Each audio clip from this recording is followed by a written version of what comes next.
Welcome to the fourth lecture in our series, The Natural Moral Law and Contemporary Society. I am Jean DeGroot, the Associate Dean in the School of Philosophy. Our speaker today is David Oderberg, who is Professor of Philosophy at the University of Reading in the United Kingdom. He received his BA and LLB at the University of Melbourne, Australia, and his DPhil from Oxford University in 1992. He has taught at Trinity College and University College Dublin, as well as teaching at the University of Reading, and he's been a visiting professor at the Center for Social Philosophy and Policy Center at Bowling Green State University. Dr. Oderberg's research interests fall into metaphysics, philosophical logic, and ethics. He has published 3 books, The Metaphysics of Identity Over Time, Moral Theory, a non-consequentialist approach, and Applied Ethics, a non-consequentialist approach. He is presently working on a book on traditional metaphysics presented in a contemporary manner. His range of interests and expertise are evident from the list of his many articles. He's published on the structure and content of the good, the beginning of existence, temporal parts and the possibility of change, and the Tristram Shandy paradox. He's also published a book of essays as editor called The Old New Logic, Essays on the Philosophy of Fred Summers. And many of us here know Fred Summers as a friend of the School of Philosophy and a frequent professor of graduate courses here. Professor Oderberg's topic today is the metaphysical foundation of natural law, a topic bound to be of interest to us. Please join me in welcoming Professor David Oderberg.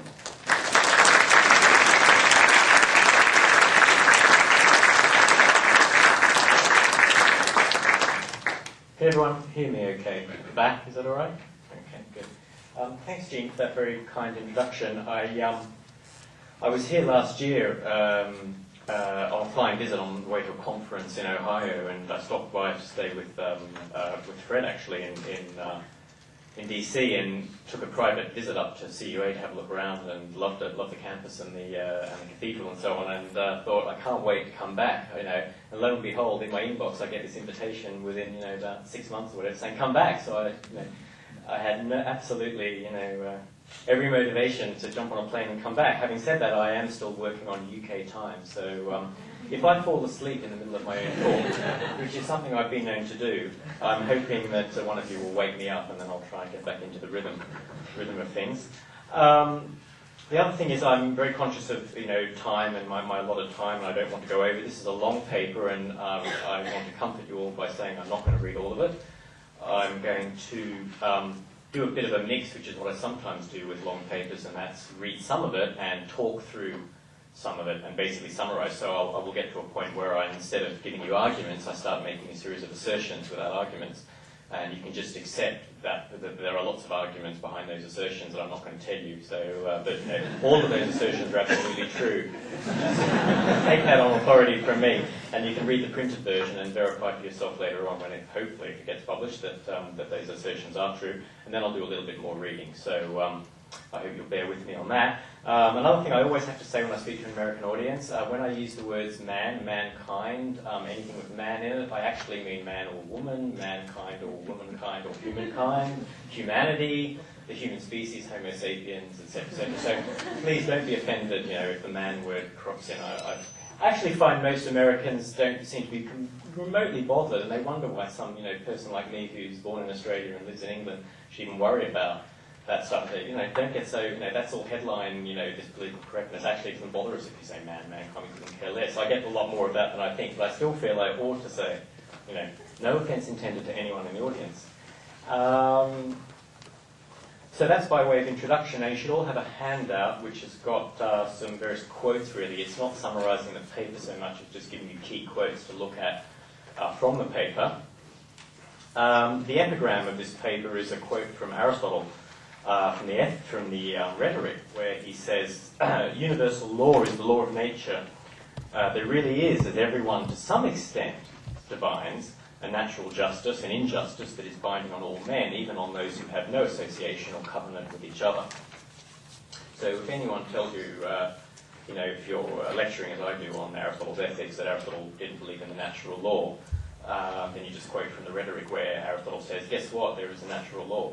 So, to say that Aristotle was not a natural law theorist is, to me, absolutely just flies in the face of, what he says. So I'm going to read the introduction, then I'm going to read a key section, and then I'm going to summarize and then read a bit more.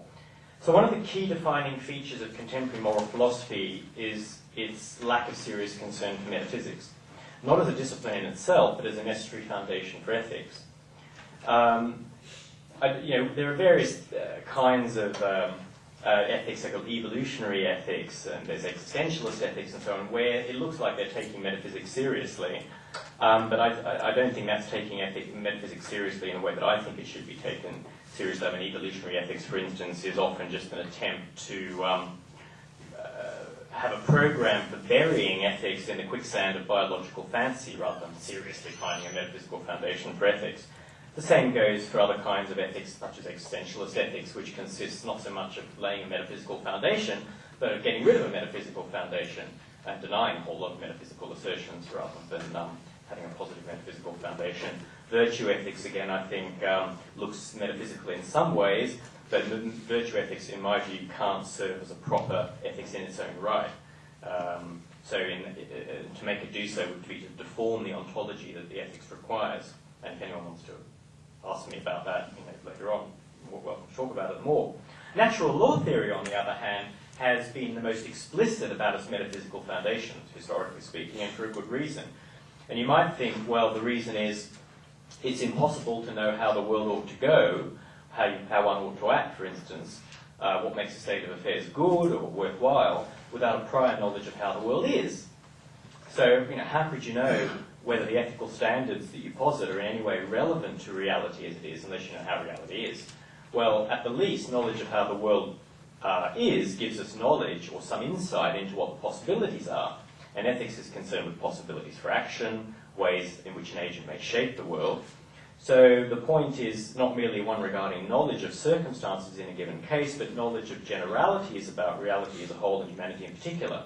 That's what you might think, the relevance of metaphysics for natural law theory, or metaphysics for ethics generally. But I think that's a mistaken rationale, because it takes on the notorious fact-value distinction that has poisoned contemporary moral theory, which natural law theory sets itself so firmly against.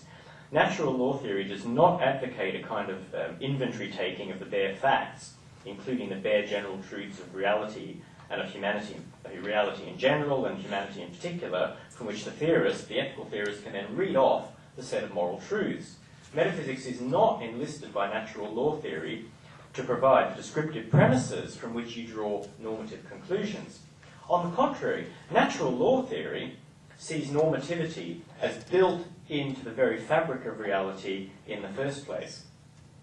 There's no such thing as, and this is to use kind of fashionable terminology, there's no such thing as a value-free catalogue of the facts on which the system of morality rests. Rather, natural law theory finds in the deliverances of metaphysics the very moral order that the theory embraces. And there are very few other theories that take as seriously as natural law does the intimate connection between metaphysics and morality.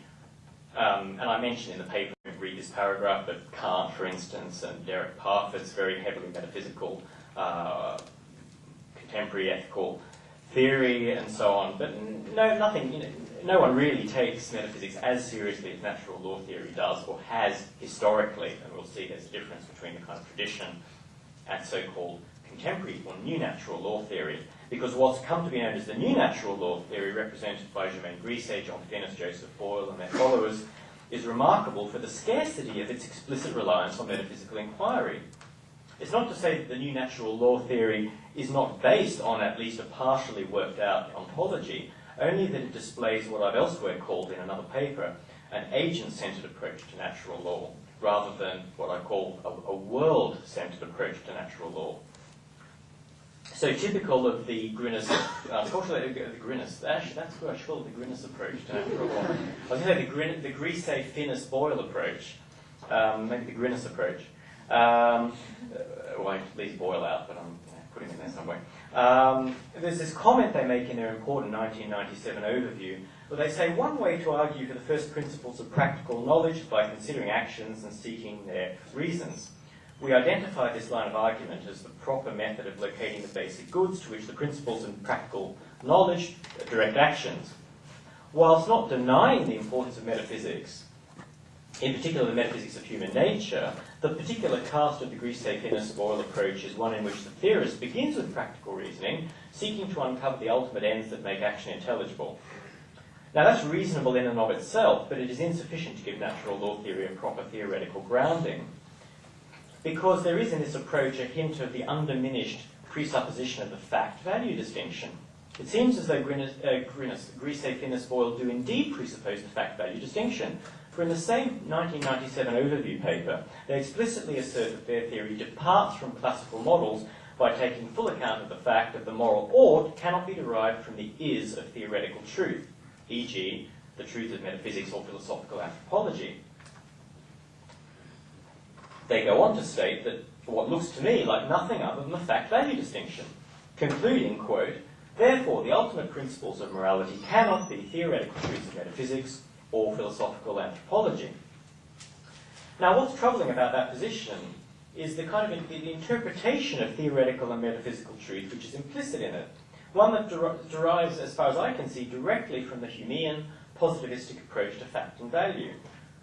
By contrast, the proper approach to metaphysics from the natural law theory viewpoint is not one of seeking out an illusory inventory of value-free truths and then trying to build your normative theory on that, nor merely one of systematizing the assembled data of philosophical anthropology, as relevant as relevant that may be to the natural law project, nor is it only the task of seeking the deepest possible understanding of human nature, as vital as that task is. Laying the metaphysical foundations of natural law theory requires, as well as all of that, and as the starting point of inquiry, the addressing of basic ontological questions about the nature of reality, the addressing of basic questions about the nature of reality, both non-human and human. Without a foundation of this sort, an ontological foundation, natural law theory risks floating free of its substantive moorings and acquiring an excessively subjective and first-personal methodology. And it's to those questions that I now turn. So the next section, which is a long section, I'll read most of this because in some ways I think it's perhaps the most interesting section of the paper. And this is on cosmic law and order, is what I've called the section. Now the name natural law theory does not have law in it for nothing. In the words of Seneca, the world is guided by providence, and there is a guiding hand behind the great work of the universe, which proceeds from the command of eternal law, he says. Now, according to Cicero, quoting Cleanthes, just as someone entering a house would suppose from the orderly arrangement of things that a person was superintending the arrangement and was being obeyed, a fortiori the vast movements and orderly succession of phenomena, so numerous and mighty, must be governed by some intelligence. And one could multiply quotations. The point is not to make a claim about the overall attitude of the ancients towards the government of the universe, but that there is an idea of law inherent in natural law theory, that the term law is not a mere linguistic superfluity or a rhetorical flourish. Now, St. Thomas Aquinas famously defined law as an ordinance of reason for the common good, made by one having charge of the community and promulgated. I'm sure most of you will be familiar with that famous statement. The notions of ordinance and promulgation are central to the natural law concept of cosmic order. An ordinance is described as can be described as an act of commandment or as a thing commanded. And as long as we're careful about the context, we're not likely to have a dangerous ambiguity here. Promulgation is an act of notification or publication of a law for the sake of its subjects. Now, how do these concepts, ordinance and promulgation, with which we're familiar from positive law, and which natural law theory takes as central, have they applied to what might be called cosmic law or natural law writ large? Natural law theory is based on the idea of cosmic order. Part of this order is, of course, the order of human nature, to which natural law theory appeals. But the order cannot stop there. The main reason for this yoking together of human order and cosmic order is that morality concerns man's interaction with, reaction to, and behaviour towards the world external to human nature. Morality is not only about man's dealings with himself and with others, but his dealings with the extra-human world of objects, events, property, states, and so on. Actually, in a way, that's not quite accurate. It's more accurate to say that morality is only about man's dealings with himself and others, but that it is impossible to isolate those dealings from the extra-human world of objects, events, and the like.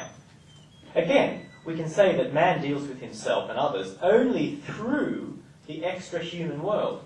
Every duty, every virtue, every right, every permission is in some way, directly or indirectly, partly or wholly, intrinsically or instrumentally, about things, events, states, and processes that are not human. So, for example, without an extra-human world, how could a person exercise temperance or honesty? How could a person practice vices such as lust or avarice? Consider every virtue, and you'll see that the same applies as it does to duties, rights, and other moral notions. Now suppose that there were no cosmic order, right? Suppose that things in the extra-human world moved, behaved, and reacted in ways that could only be described as chaotic or random. Suppose, to take a toy example, that we lived in a world in which the only objects of actual or possible monetary or economic value were metals. Right? Now suppose that gold randomly mutated into copper, silver into granite, iron into coal, coal into nickel, and so on. Suppose that gold nuggets randomly flew in the air, so that every time you tried to pick one up, you could never know, even in principle, whether it would take flight and enter into orbit around Mars. Every time you tried to make a sheet of aluminium, you never knew in principle whether the necessary lump of bauxite would suddenly melt before your very eyes and slide down the nearest storm drain, and so on. In such a world, the actual and possible objects of monetary value would behave utterly randomly or chaotically. What then for the virtues of thrift, generosity, honesty, prudence, and the corresponding vices? How on earth could one even go about learning them, let alone trying to practice them? So now expand the objects of economic value to include paper, pork bellies, oil, and whatever economic object electrons are being used for at the moment. And you can see exactly how the same reasoning applies. If there were no ordered way in which electrons could be harnessed to give rise to derivatives, then there could be no derivatives fraud, and no such thing as a right to be compensated for such an act, or a duty to punish. In short, without order in the behaviour of objects in the extra-human world, there could be no practice of morality, and if there could be no practice of morality, there could be no morality. So far it might be thought that ethicists of all stripes would agree on this. In fact, though the kinds of random macroscopic occurrence described in the simple example I gave are obviously absent from our world, in a deeper sense, much of contemporary moral theory is suffused with at least an implicit belief that the world is fundamentally random or chaotic in its behaviour. Think of existentialist ethics, right? You don't have to be a card-carrying existentialist to have an existentialist ethic. Probably most of my students have existentialist ethics, but probably most of them don't even know what existentialism is because we barely lecture on it. I think of its commitment to the thought that the job of a person is somehow to make sense of or impose order upon a deeply chaotic and inexplicable world. Any subjectivist morality is based on the same attitude. Think of David Hume's claim that our beliefs about intrinsic order and regularity in the universe are at bottom irrational and can only be held by an act of faith. Hume, of course, recognised the existence of natural regularities. His whole theory of causation is based on it. But he did not regard them as intrinsic to, in the sense of a necessary feature of the physical world. But then it might be objected that natural law theory goes too far if it holds to necessary order in the world. For isn't it enough if there is order as a matter of simple brute fact? Right? It doesn't have to be necessary. For natural law theory, it is not enough, because mere brute order is an insufficient ontological support for necessary moral truth. The thought being that morality consists of necessary truths that obtain no matter what the state of the world. If those truths are objectively grounded in the nature of things, the fundamental tenet of natural law theory, then it is simply inconceivable that the nature of things, or to speak more neutrally, the way things go, might be hostage to fortune in the sense of being open to chaotic development. Additionally, the very practice of morality requires necessary order, for otherwise how could an agent make rational plans concerning the fulfillment of his life? If there can be no rational certitude that the cosmos exhibits the stability and predictability inherent in necessary order, in what sense could an agent be rationally guided by that cosmos in his ethical decision-making? Looking at the matter in terms of theoretical economy, however, perhaps the natural law theorist does not need to appeal to necessary order, but simply to some kind of extrinsic guarantee that the cosmos will behave in a regular or ordered fashion, at least so long as there exist rational agents bound by moral law. Now here I have in mind the theological principle that although God could annihilate immortal souls, he's guaranteed not to do so. Maybe the same is true for the universe, that although it's not intrinsically necessarily ordered, it is ordered by a kind of de facto necessity and an extrinsic guarantee that it will not descend into chaos. The more probable opinion, I would argue, is that cosmic order is intrinsically necessary, and that the opponent of natural law theory would be mistaken to turn the argument on its head by asserting that the sort of ethical system mapped out by natural law is illusory because the world really is intrinsically disordered or random or chaotic. I take this to be the default position of natural law theory's opponents. Whereas in ancient days, and by ancient days I mean 200 years ago, and for all recorded time before that, it was simply obvious that the cosmos was what its etymology said, namely ordered, we moderns simply cannot take the cosmos to have the order historically attributed to it. When the evolutionist George Gaylord Simpson famously stated the dogma, quote, that the meaning of evolution is that man is the result of a purposeless and natural process that did not have him in mind, he was thinking primarily of appeals to a divine source of purpose. But the thought is supposed to be reinforced by the idea that random genetic mutation gives rise to, so biology currently holds, organic development. And if this is true of life, which gives the appearance of some sort of order, how much more would it be true of everything inorganic in the universe as well? But there is no agreed definition of randomness among mathematicians or other scientists, whether within or across disciplines. There are all sorts of concepts that you find when you try to find out what randomness is. Concepts of equiprobability, inner uniformity, indeterminacy, and others. Some definitions of randomness are irreducibly epistemic, right? Randomness is to do with our knowledge or lack of knowledge of things, and others are not epistemic. But without such agreement, how can we know whether we've even found an instance of randomness? Even in quantum theory, which a lot of scientists hold to be the kind of gold standard of randomness, radioactive decay and so on, sort of gold standard of randomness in nature, even in quantum theory, there is by no means a settled view as to whether radioactive decay is genuinely indeterministic, let alone random. And it must be remembered that indeterminism does not entail randomness. Right? For instance, one of the standard straw man attacks on free will consists of arguing that since the alternatives for human action are that it's either determined, human action is either determined or random, and since free will would make it random, there cannot be free will. Right? The assumption being that human action does not look like it displays characteristics of randomness. Yet the fallacy is in supposing that the lack of determinism, given the existence of free will, would mean that action was random, rather than simply what it is, namely undetermined. Indeterminism and randomness are not the same thing. Now everyone, of course, agrees on what randomness is not, right? It's an absence of order. Maybe a negative definition is all we can give, but that doesn't mean it corresponds to anything possible, right? Just because you can define or give at least a nominal definition of some concept doesn't mean it corresponds to anything real. Advocates of natural randomness in biology, for instance, should also beware of arguing circularly for the lack of order or regularity in the organic world from the existence of random genetic mutations, if the supposed randomness of such mutations is to be defined in terms of a lack of order or regularity. Right, that would be just circular. My own suspicion is that the concept of randomness is irreducibly epistemic, and so that mutations are called random only insofar as we have no theory of why and under what circumstances they occur. But that gives no comfort to the advocate of real randomness, nor should biologists refrain from trying to impose some sort of theoretical order on the apparent lack of regularity in genetic mutations. Now, if randomness is purely epistemic, right, Randomness is to do with what we don't know, rather than what is really not out there, what is really absent. If randomness is purely epistemic, then what really exists are only relative grades of order. The very fact that quantum theory is precisely a theory, right, captured in a complex set of equations, seems to me to tell against the very idea that it encompasses real randomness, as opposed to, say, indeterminacy. All of our best theories of the cosmos, from the microscopic to the macroscopic, involve systems of quantitative and qualitative propositions. The very possibility of such systems implies order and regularity.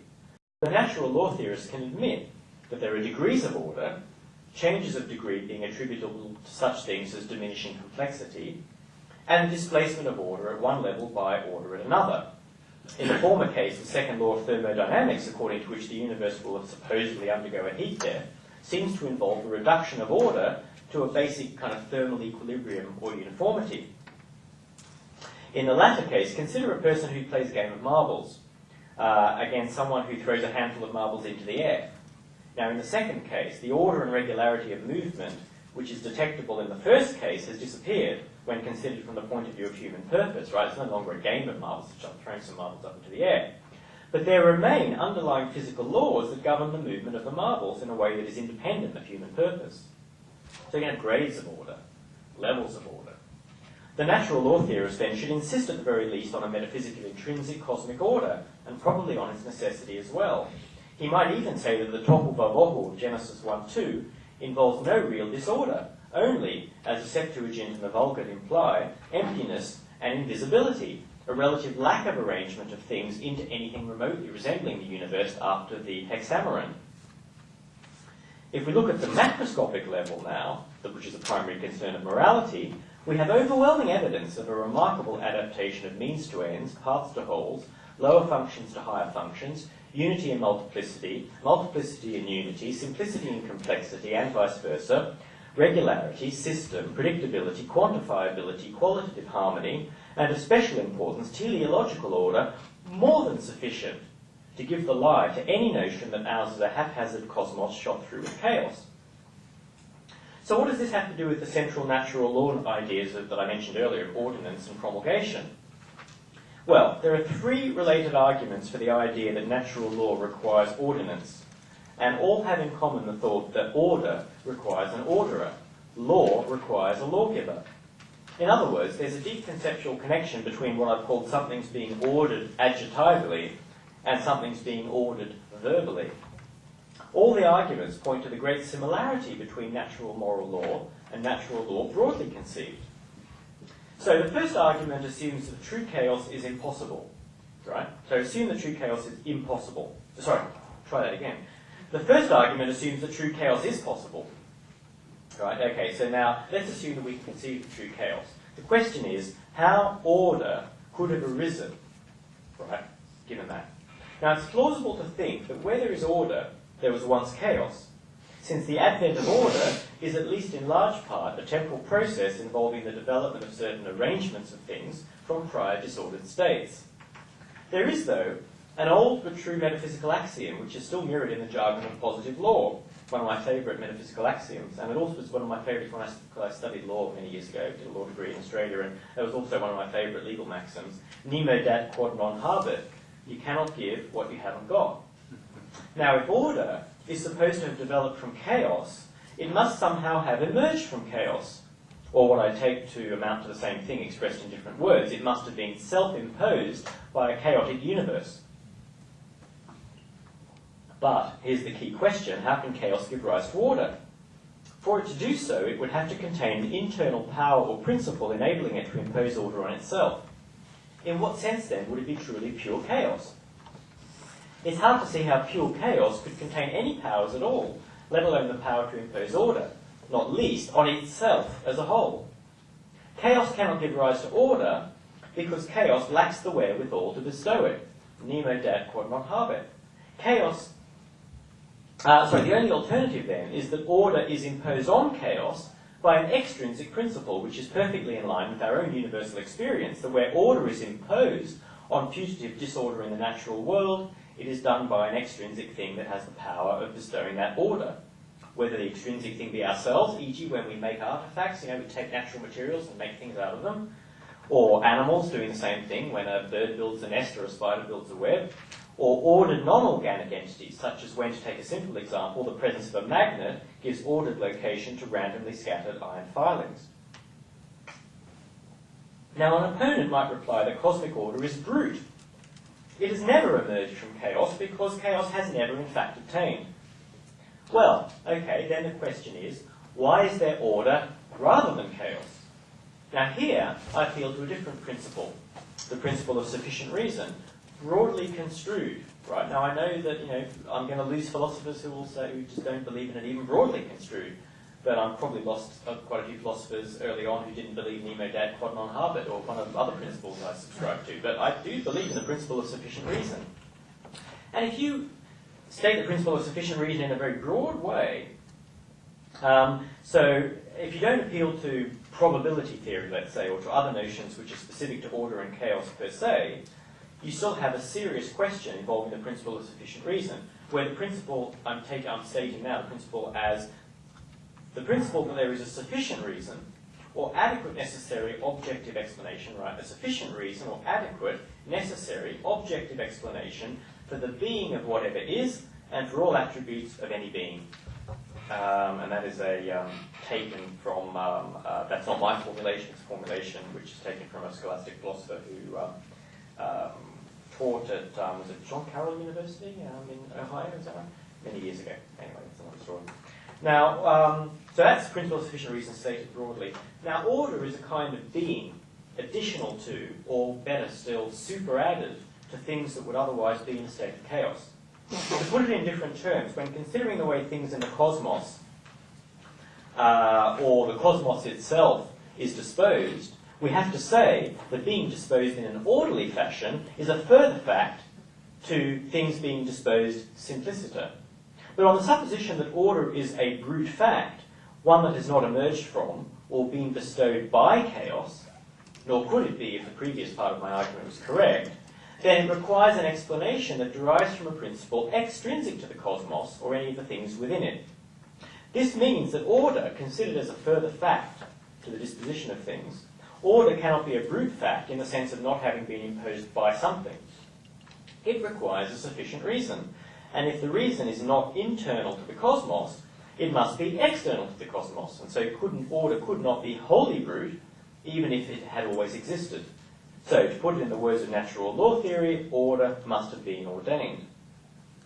The second argument, that's the first argument. Now, the second argument assumes, as I've suggested earlier, the first argument assumes that chaos is possible. The second argument assumes that chaos is impossible, that order is necessary to the cosmos.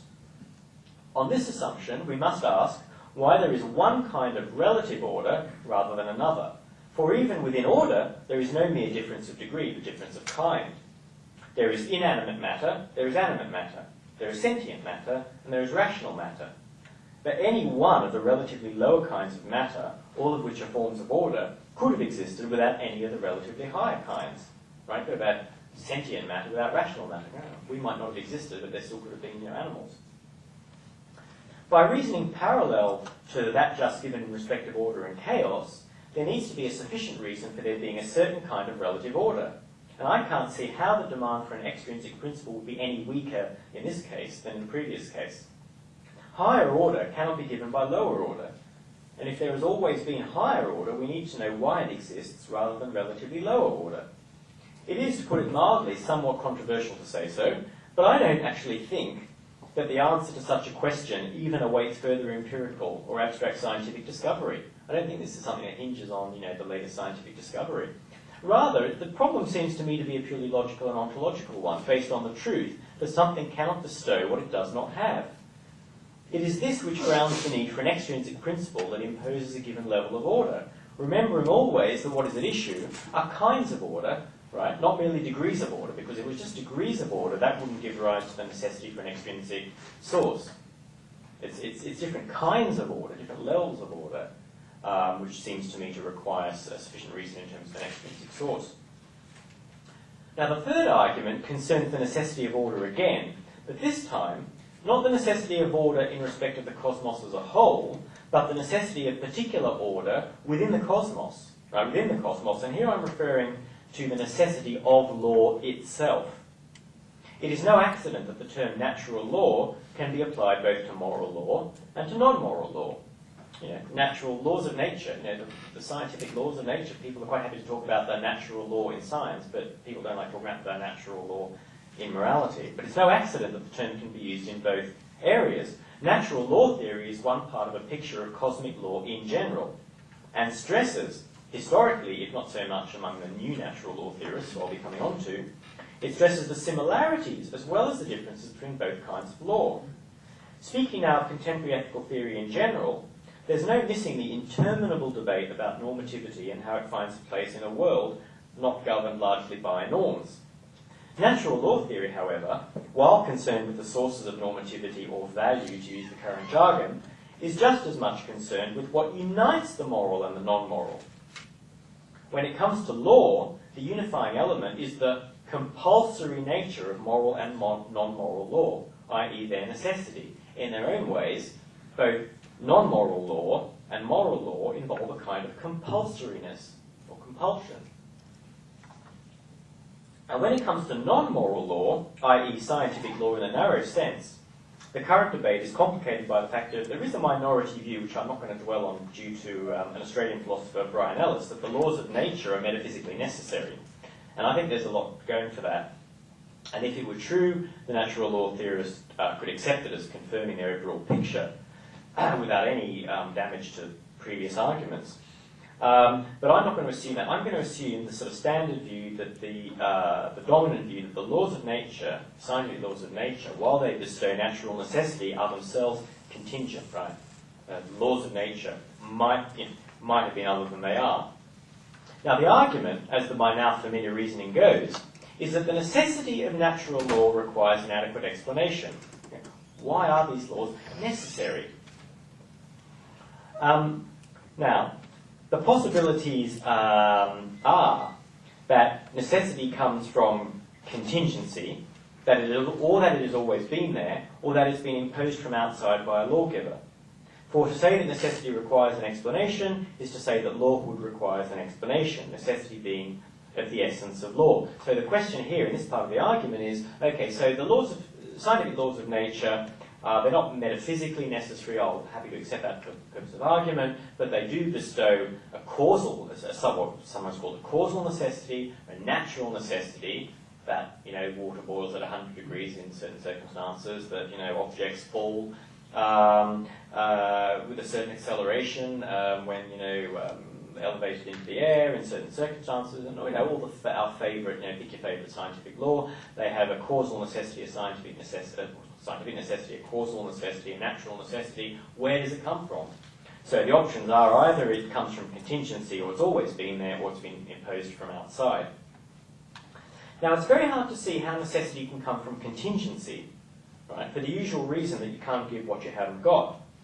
It's difficult to see how merely contingent relations can of themselves give rise to necessary ones. What power within contingency could bestow necessity? If it is something that already contains necessity, then necessity has not come from mere contingency, right? If it does not already contain necessity, then it can only contain more contingency, because every actual thing is either necessary or contingent. So suppose necessity has always been there instead. Suppose that the laws of nature have not emerged from anywhere, natural necessity hasn't emerged from contingency. Maybe there have been different laws in the past because they're metaphysically contingent, but laws of some kind there have always been. Then we need to know why there is any necessity of natural law rather than mere natural contingency. Why necessity rather than contingency? Because natural necessity is a further fact over and above the mere distribution of things, right? There could have been a cosmos of mere, I'm taking it as a reasonable assumption that there could have been a cosmos of mere regularities, although there is not, right? So I'm assuming that Hume's regularity theory of laws is false. There could have been a cosmos of mere regularities. Again, the explanation for this could only come from outside the cosmos, if there was natural necessity as a further fact over and above mere regularity. Because what could there be within the cosmos to explain the fact that natural necessity has always existed? So we said it can't emerge from contingency. Well, what would there be within the cosmos to explain the fact that natural necessity has always been there? It couldn't be mere contingent beings, because this response falls on the prior point. Contingency cannot give rise to necessity. But not the laws themselves, because mere natural necessity can't explain itself, right? You can't appeal to the nature of things or to logical considerations, because we put to one side the position that the laws are metaphysically necessary. They can't explain themselves. Well, we're sort of running out of options. It seems to me that the only alternative is that the explanation is extrinsic to the universe, i.e. that the laws of nature, with their natural necessity, had actually been ordained. Now, throughout the course of discussion, I've not said anything about whether this lawgiver is personal or impersonal or anything like that. And that's, I'm going to put all that to one side. But I do want to say something, the main point that I want to make is that the natural law theory requires the extrinsic ordination of all the laws of nature, of which the natural moral laws are but one part.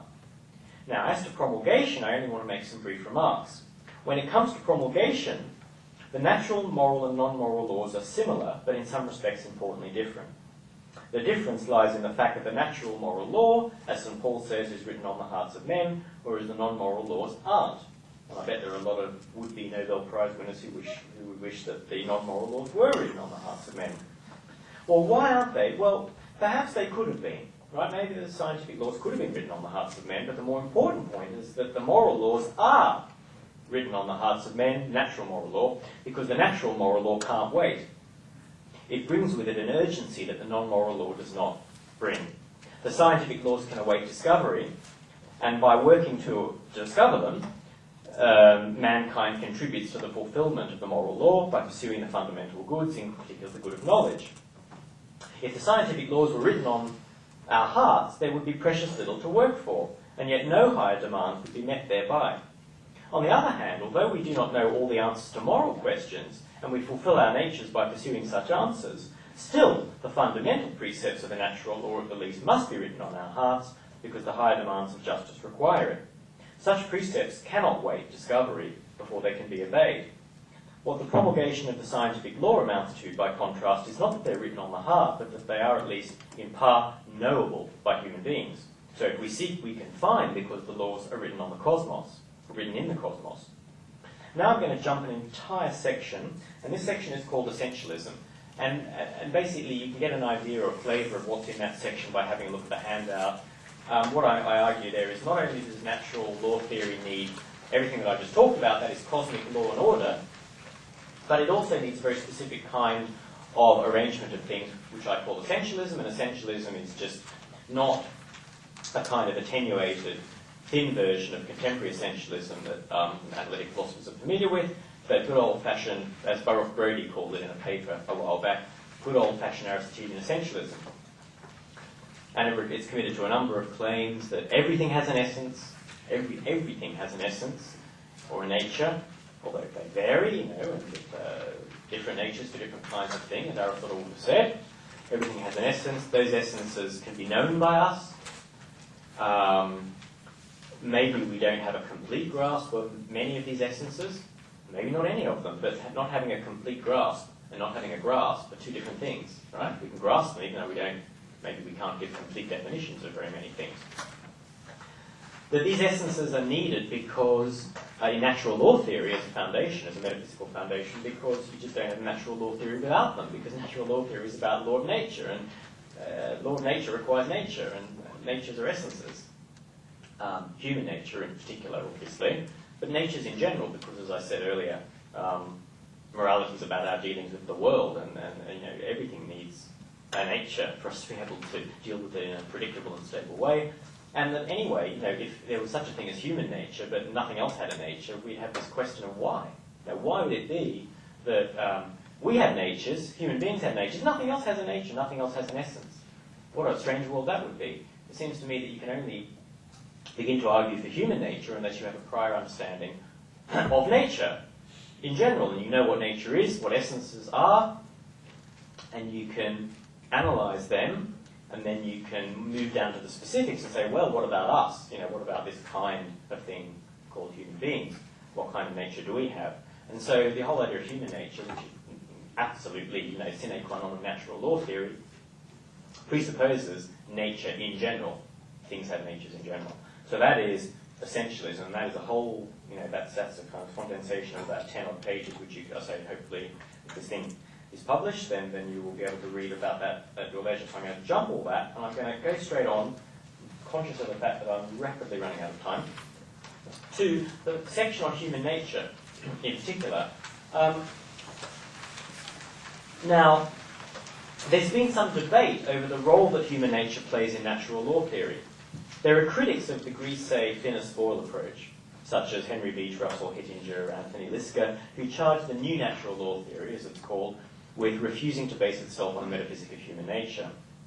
They have been exercised by comments such as the following, and I think it should be on the handout, referring to the common criticism of Aquinas that he fails to show how specific moral rules are connected with self-evident principles about what's good for us.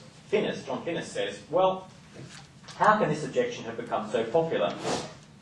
One reason is that the very phrase natural law can lead one to suppose that the norms referred to in any theory of natural law are based upon judgments about nature, human and or otherwise, something that he is very concerned not to assert, which leads to criticisms of the Thomistic approach, or particularly Aquinas' approach to natural law. And at the beginning of their important 1997 survey paper, Griesser, Finnis and Boyle state, well, what we say in this paper, and in our theory generally, differs in various ways from the theories articulated by Aristotle, Thomas Aquinas and others. Now, unfortunately, they don't say exactly how their theories differ from the Thomistic Aristotelian approach to natural law, and the matter is complicated by the fact that also, both jointly and severally, they spend time in various places arguing that their critics have, in fact, misinterpreted St. Thomas and that their theory is actually in conformity with the Thomistic approach properly understood. Which seems to me to be trying to have your cake and eat it too. On the one hand, well, our theory actually differs substantially from the traditional scholastic, neo-scholastic, Thomistic approach, but on the other hand, actually, if you interpret St. Thomas Aquinas correctly, you'll find out that what we say is totally in conformity with that. Well, it's either one or the other, right? It's not both. And they should make their mind up. Or their mind, their collective mind, their minds. This clarity notwithstanding, the critics have focused on a central issue, that is to say the role of ontology, and the role of ontology of human nature in the methodology of natural law theory. Now, my main concern is with metaphysics in this paper, but, epistemology inevitably is going to come into it. And by clarifying the metaphysical issues, we can reach a better understanding of the epistemology of natural law theory. Now, everyone in natural law theory, whether it's the new natural law theorists or the good old-fashioned natural law theorists, agree that there is such a thing as human nature.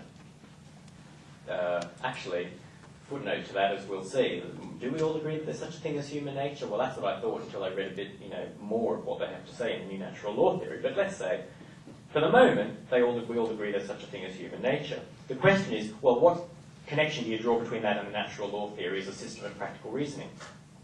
Now, Jacques Maritain in some phases represents the tradition, in some phases he doesn't. In this particular passage, which I think is quoted in the handout, he represents the tradition. I won't read the whole quotation out, but if you have a look at that, he talks about the ontological element in human nature, or the ontological aspect of natural law, an ideal order relating to human actions, depending on human nature or essence, and the unchangeable necessities rooted in it. Totally traditional way of talking. The question is, what do you mean by depend on human nature or essence? Well, in some recent discussion, and I won't quote all the names, I've got a sentence here, I'll just tell you what the sentence says, but even just reading it makes me realise how ridiculous it is. There's a chap called Ju Chua Su Meng, who's I think a Singaporean writing in an online journal, replies to Anthony Liska, who cites a passage from Maritain against Finnis, as well as a similar passage from Yves Simon. Has about 6 philosophers in one sentence there. So don't even bother about those names. Basically, what Ju Chua Su Meng says is that the critics of the new natural law theory have misunderstood what's going on here because depend on is ambiguous. What do you mean by depend on human nature or based on judgments about human nature? Do you mean ontological or epistemological dependence? And Ju Chua Su Meng quotes Robert George, well-known adherent to the new natural law theory. Robert George says, in the epistemological mode of inquiry, our knowledge of human goods is methodologically prior to our speculative knowledge of human nature. The latter knowledge of human nature presupposes the former, our practical knowledge of human goods. It's not, as the neo-scholastics suppose, the other way around. Clear division there. By contrast, in the ontological mode of inquiry, he says, an account of the human goods refers to human nature. Why are these ends fulfilling of human beings? Because human nature is constituted as it is. But that answer in no way entails that our knowledge of the ends as human fulfillment is derived from prior speculative knowledge of human nature. Now, if anyone understands the Griesser-Finnis-Boyle approach to natural law theory, apart from them, and as well as them, if not maybe even better than them, as Robert George maybe thinks he does, then surely he's the one, he's the man to tell you what they mean. And he's saying that the human nature serves as a metaphysical foundation of natural law, but it does not inform its methodology, right? In any obvious way. But there's an even darker side to the Griesser-Finnis-Boyle position, because in a footnote in Natural Law and Natural Rights, Finnis explicitly says that the theory of natural law, quote, turns on the idea, which clearly, the tone of this passage is critical. It turns on the idea that human nature is constituted by a unique set of properties which can be understood and summed up in a definition. And he is explicitly, in this footnote, and if you look at the context, wanting to distance himself from that idea. There is such a thing as human nature which can be defined, basically. If it weren't for those sorts of asides, you could say, well, the new natural law theorists at least agree that there is such a thing as human nature, but I'm not even sure whether they do agree that there is such a thing as human nature. That Finnis could even consider the idea that natural law theory doesn't turn on the possibility of such a definition gives one pause for reflection on just what Griesser, Finnis and Boyle are committed to in the new natural law theory. And if you want to, for further philosophical context, my section on essentialism in the paper will explain why they ought to be committed to human nature if they have any doubts about it. Now, but let's, okay, so put that slightly spooky aside, thing to one side, and say, well, let's assume they do believe in human nature. What's the role of human nature? Well, as George explains, that human nature is ontologically prior to the system of morality in natural law theory, but not methodologically or epistemologically prior. This implies that we can have knowledge of the system of morality in natural law before having any speculative knowledge of human nature. Well, how do we get the knowledge? Now, Finnis invokes the authority of Aquinas to argue that the way we get that knowledge is by, and again the quote's in the handout, by experiencing one's nature, whatever that is, if it can be defined, which he thinks it might, maybe it can't, by experiencing one's nature from the inside in the form of one's inclinations. And here he's referring to some passages from the Summa Theologica, which again I've listed in the handout, where it looks like, now again I'm not going to read through all these quotes actually, there's quite a few passages here which you can look through at your leisure, where he says that if you read St. Thomas correctly, what he is saying is that knowledge of the natural law is knowledge through inclination, knowledge of what, and also knowledge of what is reasonable, and knowledge of what is reasonable through inclination. Not, not as the traditional neo-scholastics would say, that you acquire some knowledge of human nature, and from that you construct a theory of natural law or derive a theory of natural law. Now, I just think, I don't have time to go into the kind of the exegetical details of this and won't bore you with it. You can look at it when, in the text of the paper itself. I think they've just completely misunderstood St. Thomas Aquinas. I really do. If you look at the Summa Theologica in context, these relevant passages,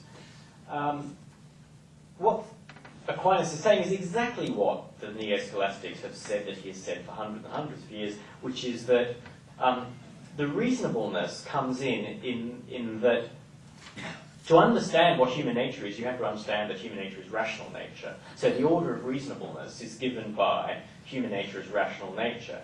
So vice is contrary to reason, as Aquinas says, vice contrary to reason, contrary to the order of reason, virtue is in conformity with the order of reason, with the order of of reason.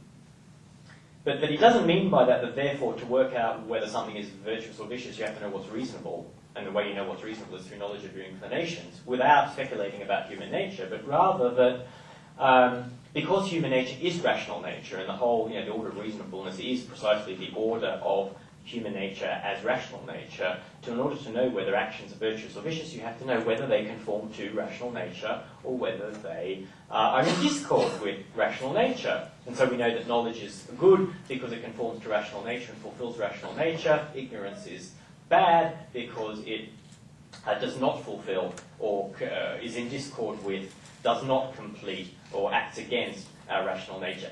That's all he means, and that's all anyone from the scholastic tradition ever thought that he meant.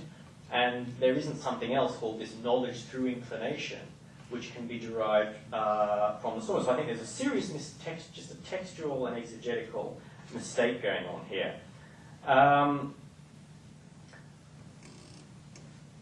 And it looks, Grisey disavows intuitionism. Russell Hittinger says that actually, if you read Grisey, and you work through it, it looks like he's committed to intuitionism, and that's bad. Grisey does not, believe in intuition. Well, so what is this knowledge through inclination?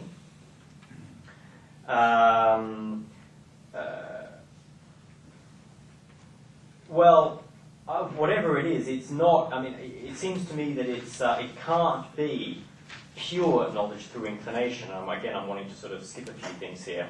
It can't be pure knowledge through inclination.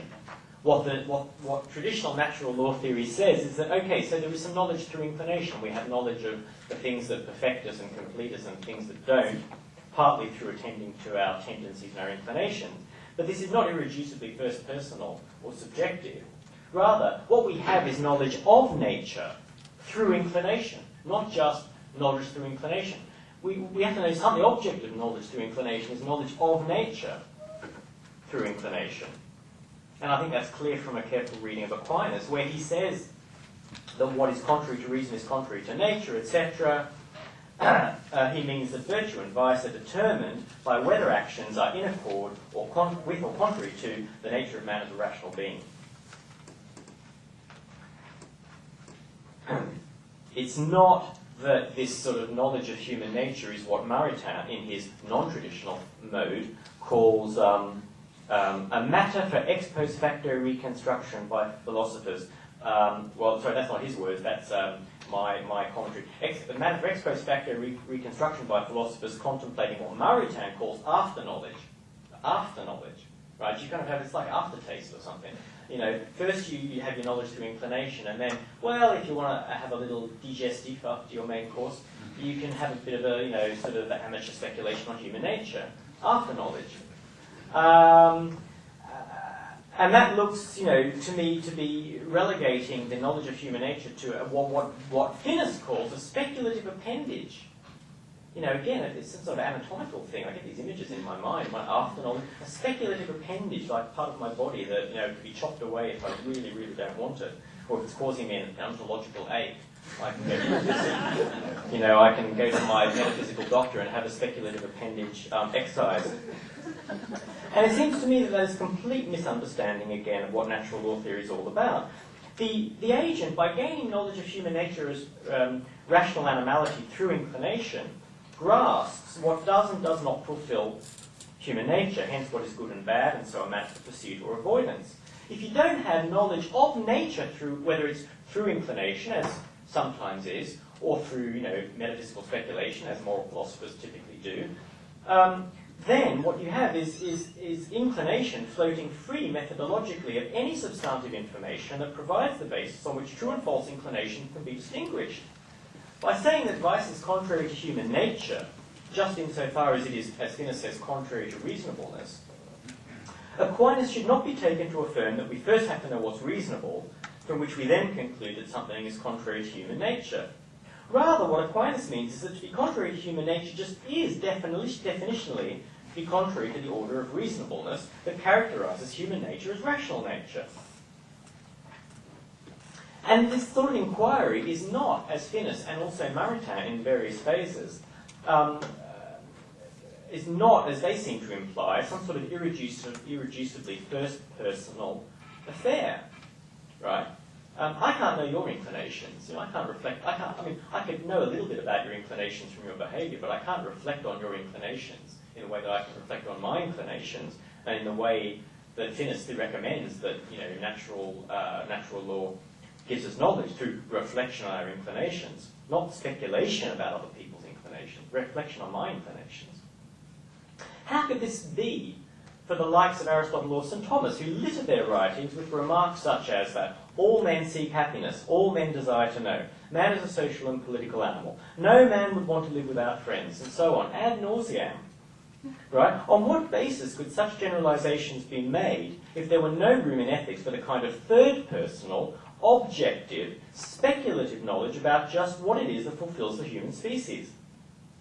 An agent's experience of his own inclinations will not, on its own, yield knowledge of what is good for others, unless combined with an understanding or appreciation of the place of inclinations of that kind in human beings as a kind.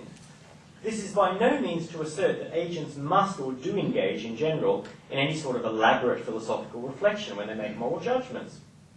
And that's not the straw man of the Grisey-Finis-Boyle critique.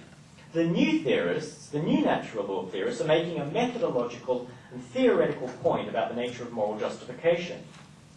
At least Maritain allows the philosophers after knowledge, with which they can rationally reconstruct derivations of natural law, presumably the derivation of natural law principles, presumably from speculative ontological premises, although maybe that's over-interpreting Maritain.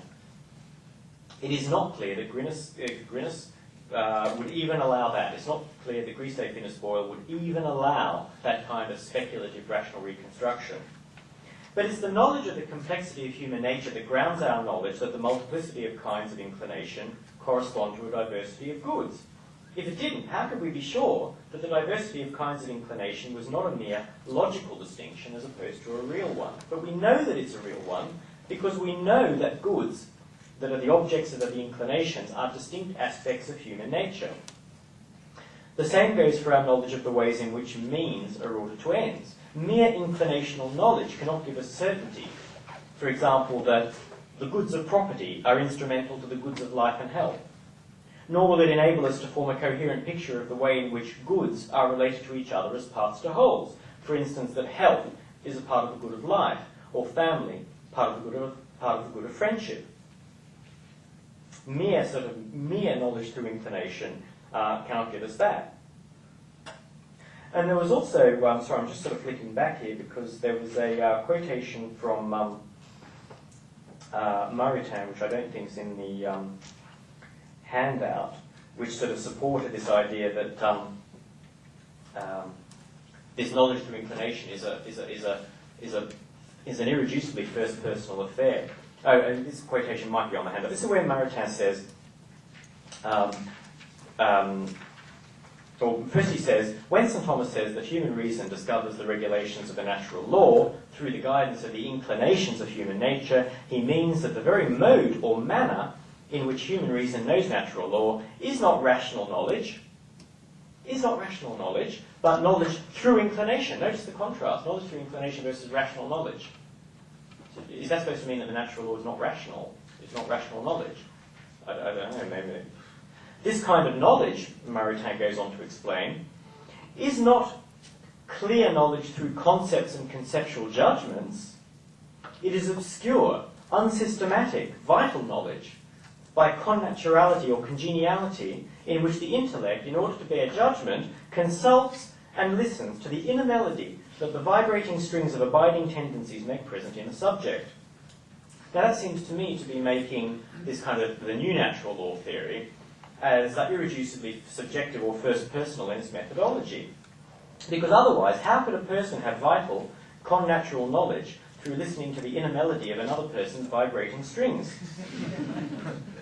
And this seems to be absolutely on a par with what the Grisey-Finis-Boyle approach is saying. I'm going to skip another bit here, and I apply this kind of reasoning to an example that I've actually cited in one of my ethics, that I've actually discussed in one of my ethics books a while ago about euthanasia. So, which is that I actually, without going into the details again, which you can hopefully read up on, if you don't think of natural law theory as being, having this fundamental ontological ground which is essential to the methodology of the project and the epistemology of the project, then you can't actually argue against people who make certain sorts of claims, specific moral claims, such as that if a person is minimally alive and is not pursuing any goods apart from simply being alive in this so-called persistent vegetative state, for instance, which is actually not vegetative, it's just non-responsive, right, as we all know, not vegetative. That's a terrible term to use. But when people are in that state, well, if they're not pursuing any goods apart from the good of life, therefore life has no value for them, so therefore life has no value as such, in their case, so therefore, well, you can kill them or whatever. Kill them. Not whatever. And how do you argue against that? How do you argue against that? Well, you're not going to get very far by going on about inner vibrating strings and inner melodies and so on, and first-person knowledge through inclination. How am I going to persuade, or how is anyone going to persuade a skeptic or someone who advocates, let's say, euthanasia for a person who's minimally alive, that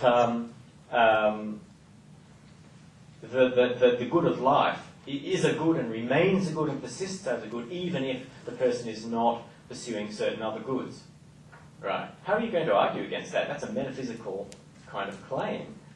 What is the ordering of the goods here that is going to allow you to convince another person that that attitude is wrong, to separate life in that way? Well, I think there is actually a logical fallacy at work there. I think there is when you unpack it, a fairly simple logical fallacy that blocks a person from saying that simply because someone's not pursuing a bunch of other goods, therefore if they're still alive, then that life is therefore not valuable.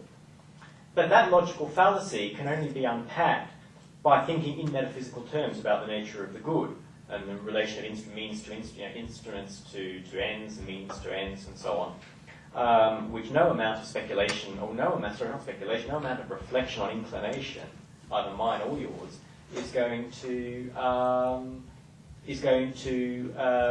achieve, to unpack that logical fallacy.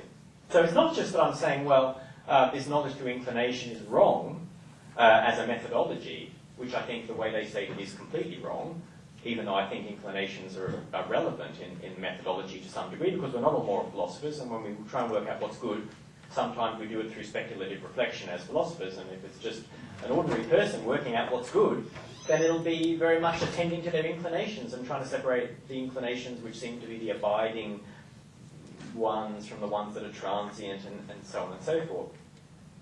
But that making a whole methodology out of knowledge through inclination without relating it to a metaphysics of human nature is mistaken. And that this is not just a mere philosophical kind of curiosity or something worth, that's fun to think about, that it has practical implications for debating issues to do with, euthanasia or abortion or embryo research or whatever. So I think the heart of the problem is to treat metaphysics as some sort of speculative appendage, to use Finnis's words, to primary reflection on one's inclinations as a source of moral knowledge. And I'm coming to, I'm getting very close to the end according to the clock. So, let me just finish this paragraph here, and then really wrap up. To treat the metaphysics as a speculative appendage is precisely, the problem is that this attitude ignores the fundamental role of promulgation in the metaphysics of natural law. All natural law theorists agree that the natural law theory is promulgated to humanity, or the natural law is promulgated to humanity. But the traditional view of this, and there is nothing in Aquinas to say the contrary, is not that the lawgiver directly promulgates certain inclinations into the heart of man, which man then happily finds to correspond to the order of things. Rather, the lawgiver promulgates the natural law by making a world with a certain order and containing natures related in certain ways, including the nature of man with his connatural capacity rationally to respond to that order of things. When the agent contemplates his natural inclinations, he grasps intellectually the way in which his heart and mind respond harmoniously, when things are working well, to the antecedent order of things, where that order includes, most importantly, his own nature itself. It is the prior order that makes the inclinational knowledge rational in the first place, pace Maritain somehow thinking that this is not rational knowledge. To the extent that natural inclinations put us in touch with goods, they give us access to the objective order in which those goods are embedded.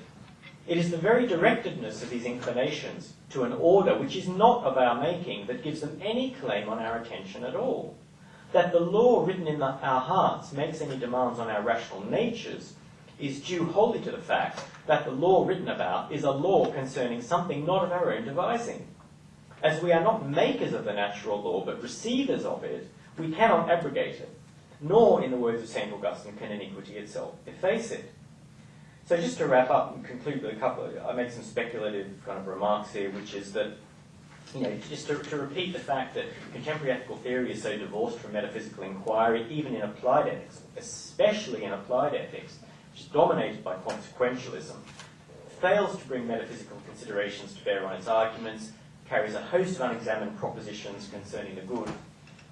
Yet, consequentialists are happy to blithely propose various considerations for maximising this, that, and the other, without subjecting them to critical analysis, e.g., pain and pleasure. Well, what is the metaphysical role of pain and pleasure in human nature? You won't find anything about that by reading typical consequentialist literature on it. They'll just say, classical utilitarians will just take it for granted that, maximise pleasure and minimise pain. But what is the role of pain and pleasure in human nature?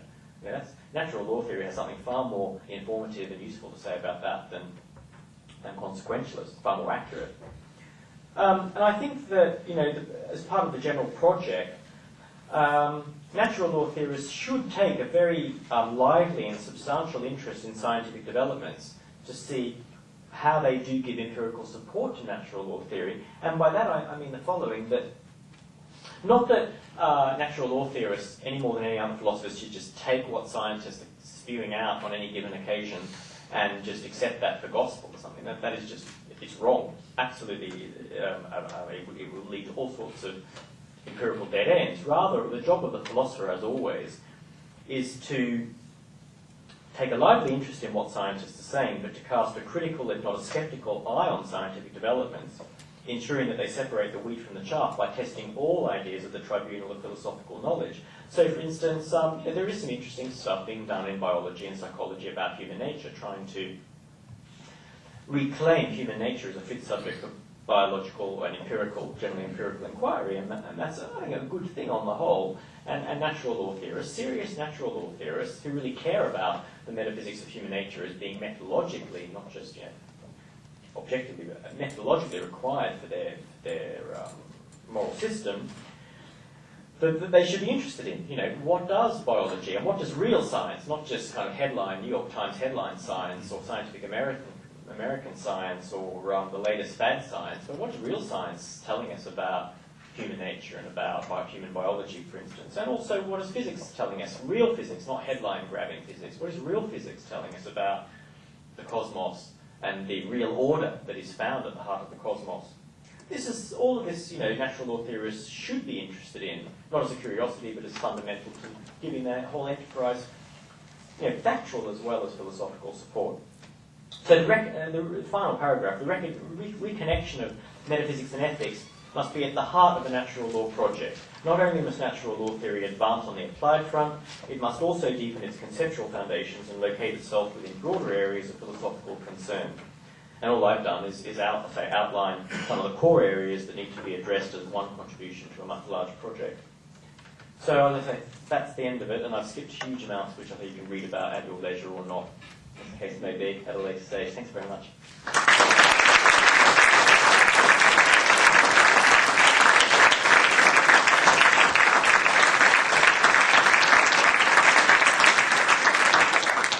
Dr. Oderberg will take questions now.